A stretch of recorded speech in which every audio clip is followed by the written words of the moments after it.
All right.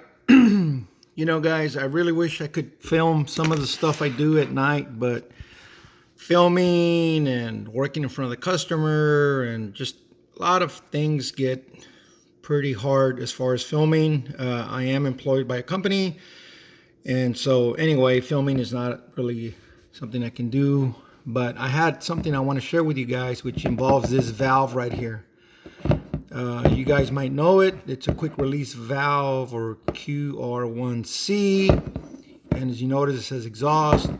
So basically what it is, we have a signal that comes in through here that tees out through here to the brake chambers, and it releases the brakes. When you apply the brake, this signal goes away. The diaphragm is lifted. The air will release.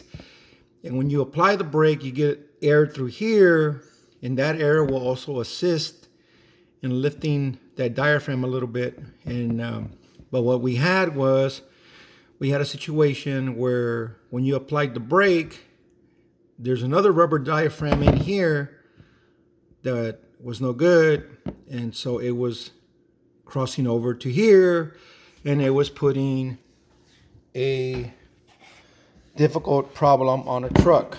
Now, this problem has been going on for 6 days. We found that this was the root cause. We replaced it. It solved the problem. Okay, so let's go through the laundry list. 6 days down, truck's not moving, truck's not making money. They replaced the Johnny bar. They replaced the hand control valve, the red and the yellow on the dash. They replaced the foot valve. They replaced the TP5 valve. They replaced a modulator valve for the ABS. Also, they did cross a line on one of the brake chambers, which we figured that out too, which was kind of making everything hard to figure out.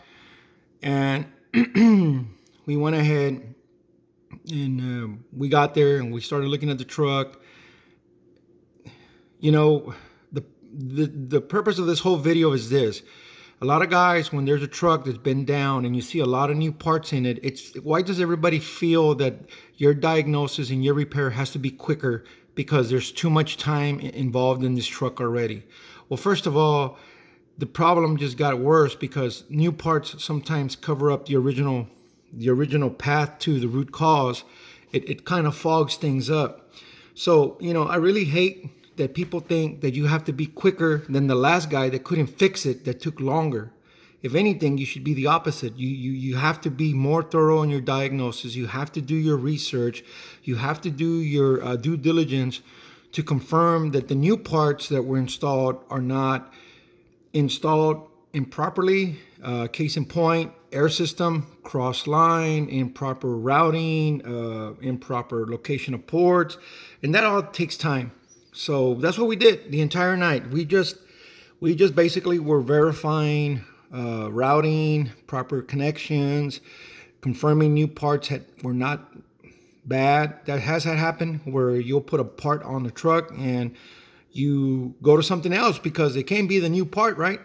Wrong. It can be the new part. Yes, I've had several brand new parts back to back to back. I remember there was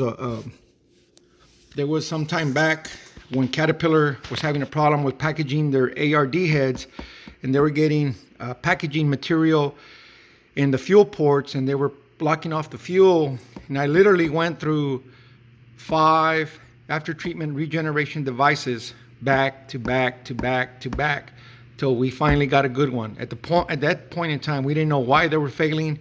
After intense diagnosing by the manufacturer, it was discovered that packaging, the little popcorn things, were getting in the fuel lines or the ports for the fuel system, and they were plugging up the fuel delivery.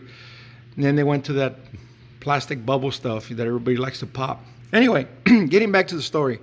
So guys, don't panic and just do your due diligence and don't look at the clock. Apparently we got called in because it's already been down for 6 days. We were getting a ton of pressure. How long is it going to take? How long is it going to take? I told him it's going to take as long as it's going to take till we fix it, but we are going to fix it. When I went in with that mindset that we're going to fix it no matter how long it takes, guess what? Things started moving a lot quicker. You know, they leave you alone. They don't come every 5 minutes, every 30 minutes. How much longer? How much longer? How much longer? They just leave you alone. You know what I mean? And it's a lot of times what they'll do is they'll just give you a day, or they'll give you however much time they already pre-decided you're going to be allowed to work on it. And if you can't figure it out in that amount of time, you know, you'll be told that stop and you know, no go no further. But you know, hey, we spent some time on it. Come to find out that this little guy, not this particular one, but a similar part like this one had failed in here, and it was allowing, when you applied the brake, air to go through here, go out through here, and then going out to the front of the cab and going through the circuits and exhausting out the firewall every time you stepped on the brake, which you know, it's a no-no. You can't be having that. So anyway, hey, leave your comments. Appreciate you guys inputting. And once again, when you have a unit that's giving you a lot of trouble, do not fall into that trap that your diagnosis has to be quicker than the last guy that couldn't fix it. It has to be the opposite. What do you think?